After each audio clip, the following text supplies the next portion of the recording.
Thanks, John. Thank you. Thank you. Let me go back a little bit here. It's kind of out of order, but okay.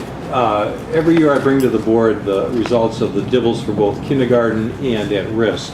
And what you have here is, I think this was 2000, 2003. Needless to say, we made a lot of curriculum changes.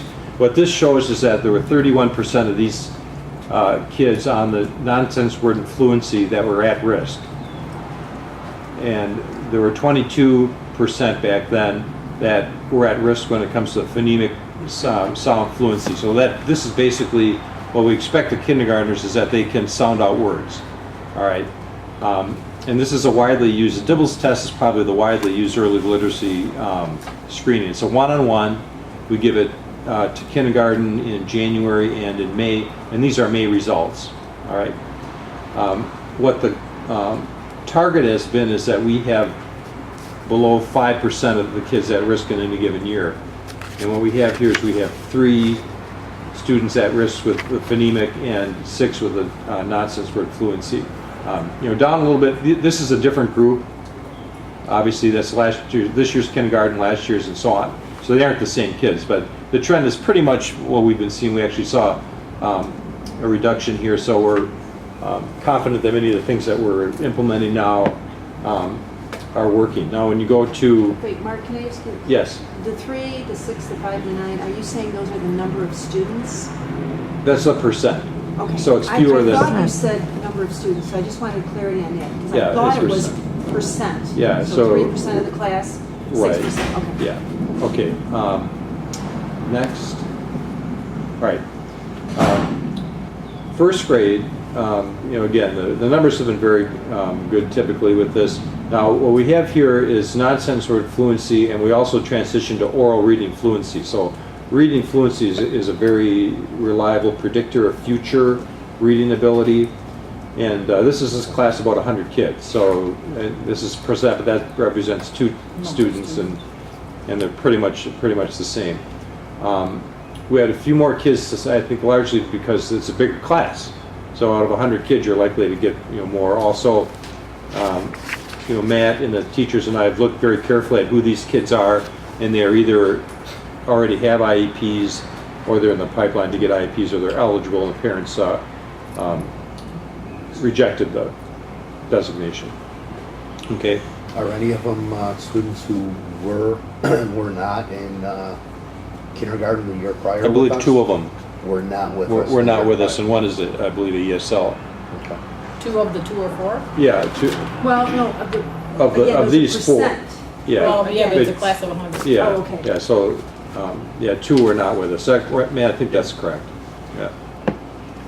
So, the trend is basically the same as it's been, and really that's pretty good.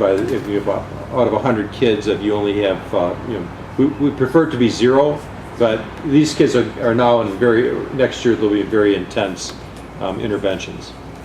Regardless of IEP status. Correct. Questions? Okay. All right, then let me just, before I go on to, I'm going to backtrack here. This is a little bit out of, just to review these items here. Gates, John talked about, Explore. Again, they've never been better than that overall.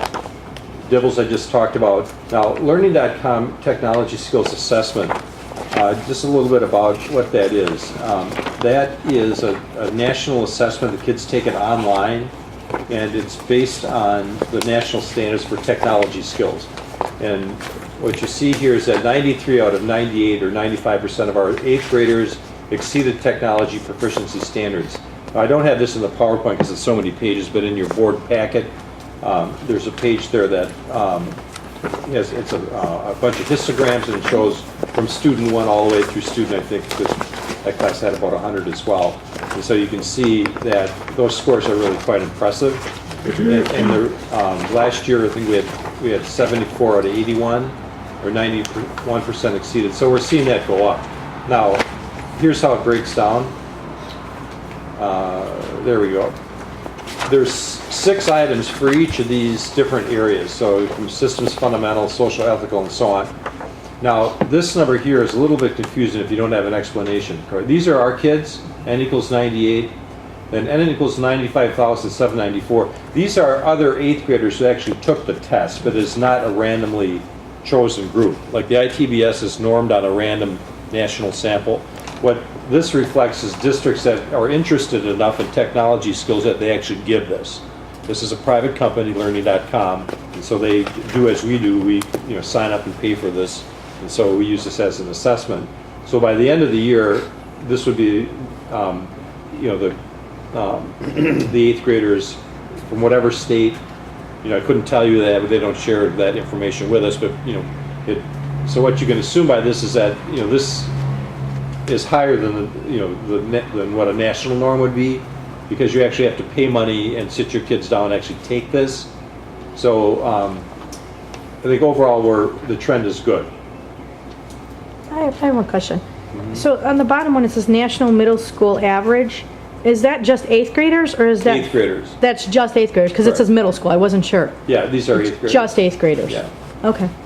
Mark, like social and ethical, what possible items are being Yeah, tested? that actually, I'm glad you asked about that one, because that was the one where we were actually a little bit low on a couple years back. I don't know if you remember that. And it has to do what's legal and not legal in terms of downloading and pirating software and things like that. So we really hit that pretty hard, and I'm glad to see now it's the highest one. It was before the lowest one.